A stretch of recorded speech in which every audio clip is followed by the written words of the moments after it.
दोस्तों, स्वागत है इस नए और बेहद ज़रूरी एक्सप्लेनर में। आज हम आने वाले हफ्ते, जो कि एक हाईली वॉलेटाइल ट्रेडिंग वीक होने वाला है, उसका एक कंप्लीट प्रोफेशनल एनालिसिस करने वाले हैं। ये पूरा का पूरा एनालिसिस सिर्फ और सिर्फ सॉलिड डेटा और स्ट्रक्चर्ड फैक्ट्स पर बेस्ड होगा, ताकि मार्केट का एक बिल्कुल क्लियर डायरेक्शन समझ में आ सके। तो चलिए, बिना किसी देरी के सीधे शुरू करते हैं। अब देखिए, एक बात तो तय है, आने वाले हफ्ते में मार्केट में एक बड़ा एक्सप्लोसिव मूव आ सकता है। और ऐसा क्यों? क्योंकि क्रूड ऑयल अभी अपने सबसे डेंजरस जोन में बैठा है। ऊपर से हमारा रूपी रिकॉर्ड वीक जोन के पास फिसल रहा है, और मिडल ईस्ट की टेंशंस वो तो अभी भी खत्म होने का नाम नहीं ले रही हैं। ये सारे के सारे फैक्टर्स मिलकर किसी बड़ी हलचल का ही इशारा कर रहे हैं। इसलिए आज हम इन 5 स्टेप्स में इस टॉप डाउन जर्नी को कवर करेंगे। सबसे पहले ग्लोबल और डोमेस्टिक ट्रिगर्स, फिर एफआई और डीआई डायनामिक्स, उसके बाद इंडेक्स का टेक्निकल ब्लूप्रिंट, फिर देखेंगे सेक्टर विनर्स और लूजर्स, और आखिर में बनाएंगे ट्रेडर्स के लिए एक सॉलिड एक्शन प्लान। तो चलिए, सबसे पहले बात करते हैं अपने पहले सेक्शन की, ग्लोबल और डोमेस्टिक ट्रिगर्स। देखते हैं कि आखिर कौन से फैक्टर्स इस वक्त मार्केट सेंटिमेंट को कंट्रोल कर रहे हैं।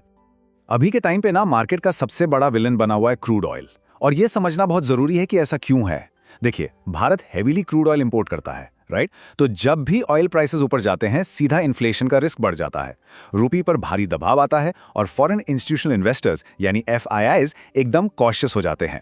रॉयटर्स और वॉल स्ट्रीट जर्नल की डेली रिपोर्ट्स भी लगातार मिडल ईस्ट की टेंशन और ऑयल सप्लाई के डर की तरफ ही इशारा कर रही हैं। इस डर की जो असली वजह है वो है स्ट्रेट ऑफ हॉर्मुज। ये दुनिया का सबसे मेन ऑयल रूट है।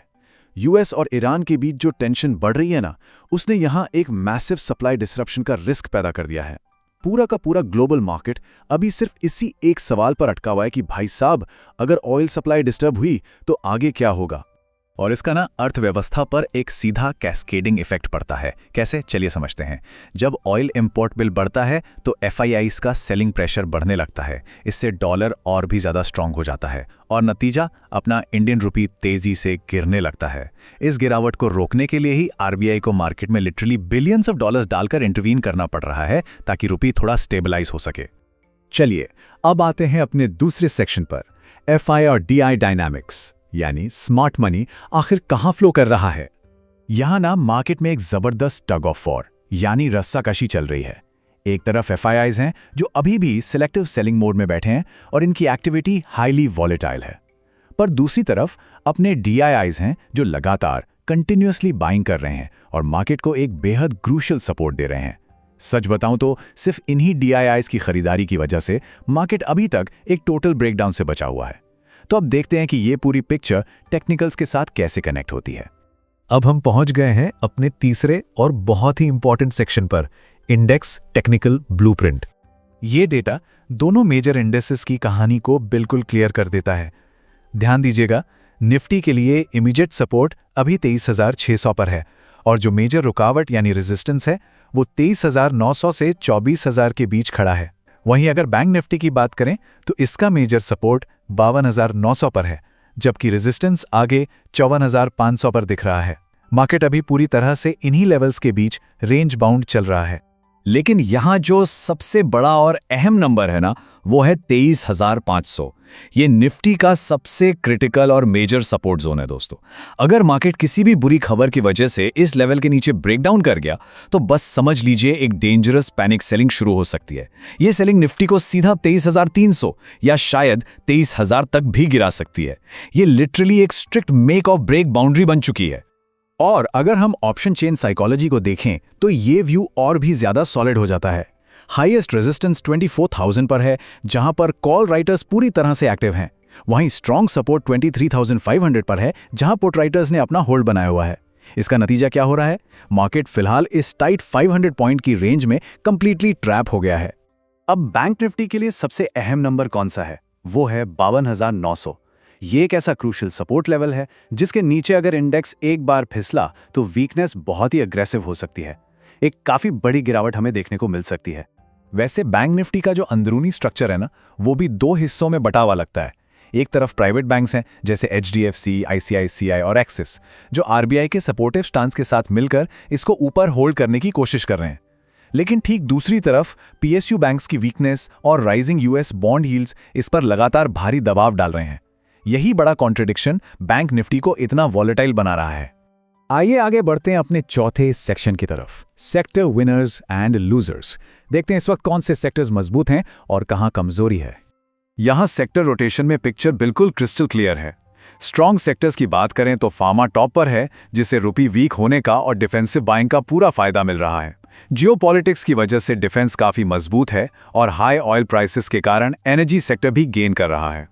वहीं दूसरी तरफ कमजोर सेक्टर्स में आईटी आता है, जो ग्लोबल स्लोडाउन के डर से जूझ रहा है। महंगे क्रूड ऑयल की वजह से एविएशन सेक्टर भारी दबाव में है और हाई बीटा मिड कैप्स में तो लगातार प्रॉफिट बुकिंग का रिस्क मंडरा ही रहा है। तो अब आते हैं अपने पांचवें और आखिरी सेक्शन पर, एक्शन प्लान फॉर ट्रेडर्स। इस वॉलेटाइल मार्केट में सर्वाइव करने की आखिरी रणनीति क्या होनी चाहिए? देखिए, इंट्राडे और स्विंग ट्रेडिंग के लिए अभी कुछ बहुत ही स्ट्रिक्ट रूल्स फॉलो करने होंगे। ट्रेड आपको सिर्फ और सिर्फ कंफर्म्ड ब्रेकआउट्स पर ही लेना चाहिए। इस वक्त मार्केट में फेक आउट्स बहुत मिलेंगे, इसलिए स्ट्रिक्ट स्टॉप लॉसेस लगाना बिल्कुल नॉन नेगोशिएबल है। इमोशनल ट्रेड से तो पूरी तरह बचिए और अपना सारा फोकस सिर्फ उन्हीं सेक्टर्स पर रखिए जो कंसिस्टेंटली स्ट्रांग परफॉर्म कर रहे हैं। अब अगर ऑप्शंस मार्केट की बात करें तो वहां प्रीमियम्स अभी काफी एक्सपेंसिव हो रखे हैं, इसलिए ऑप्शन बायर्स को ब्लाइंड ओवरनाइट बाइंग और इमोशनल एवरेजिंग, ये दोनों चीजें पूरी तरह से अवॉइड करनी चाहिए, क्योंकि भाई थीटा डिके आपको भारी नुकसान पहुंचा सकता है। वहीं ऑप्शन सेलर्स के लिए ये बढ़ती हुई वोलेटिलिटी एक काफी अच्छी अपॉर्चुनिटी बन सकती है, पर एक शर्त पर। इस माहौल में स्ट्रिक्ट हेजिंग स्ट्रिक्टली मैंडेटरी है, क्योंकि एक अनएक्सपेक्टेड न्यूज आई और पूरा गेम पलट सकता है। तो अब सबसे बड़ा सवाल यह है कि मार्केट यहां से मूव कहां करेगा। देखिए, कुछ बुलिश ट्रिगर्स हैं जो निफ्टी को सीधा 24,250 की तरफ खींच सकते हैं। जैसे कि अगर ऑयल प्राइसेस थोड़े कूल डाउन होते हैं, मिडल ईस्ट से कुछ ग्लोबल पीस सिग्नल्स आ जाते हैं, एफआईआईज वापस अग्रेसिव बाइंग शुरू कर देते हैं, या फिर हमारा रुपी स्टेबलाइज हो जाता है। अगर इनमें से कुछ होता है तो एक जबरदस्त शॉर्ट कवरिंग रैली बिल्कुल आ सकती है। पर इसके बिल्कुल उलट कुछ बेहद डेंजरस बेरिश ट्रिगर्स भी हैं जो पूरे के पूरे मार्केट स्ट्रक्चर को एक झटके में गिरा सकते हैं। अगर ऑयल प्राइसेस में और बड़ा स्पाइक आया, या मिडिल ईस्ट में हालात मजीद बिगड़ गए, रुपया और वीक हुआ, या एफआईआईज ने अपनी सेलिंग और बढ़ा दी, तो यकीन मानिए 23,500 का जो क्रूशल सपोर्ट है उसको टूटने में वक्त नहीं लगेगा और एक भारी गिरावट आ सकती है। तो दोस्तों, इन सारी बातों का निचोड़ क्या निकलता है? निचोड़ यही है कि आने वाले हफ्ते में हाई वॉलेटिलिटी लिटरली गारंटीड है।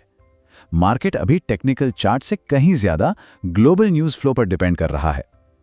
किसी भी तरफ से अचानक कोई आई खबर मार्केट को किसी भी डायरेक्शन में तेजी से हिला सकती है।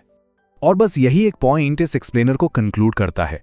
जैसे मैंने कहा, मार्केट इस वक्त चार्ट से ज्यादा हेडलाइंस पर चल रहा है। ये एक ऐसी अजीब स्थिति है जहां हर फैक्टर दूसरे फैक्टर से डायरेक्टली टकरा रहा है। तो इन सभी कॉन्ट्राडिक्टरी कंडीशंस और टेक्निकल स्ट्रक्चर्स को पूरी तरह देखने के बाद डेटा पर आधारित एक ही बड़ा सवाल खड़ा होता है, क्या ये आने वाला हफ्ता आखिर में एक बुलिश नोट पर क्लोज होगा या बेयरिश? इस सवाल का जवाब तो आने वाले दिनों की ये बेहद एक्सप्लोसिव वॉलेटिलिटी ही तय करेगी।